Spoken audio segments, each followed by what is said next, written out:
النمل السماء بناها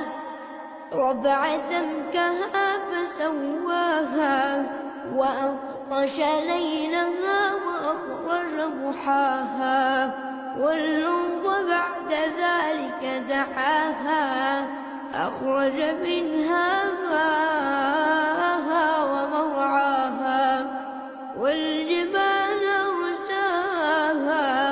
متاعا لكم ولأنعامكم أأنتم أشد خلقا أم السماء بناها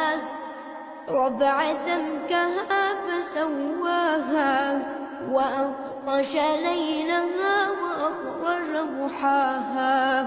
والأرض بعد ذلك دحاها أخرج منها ماءها ومرعاها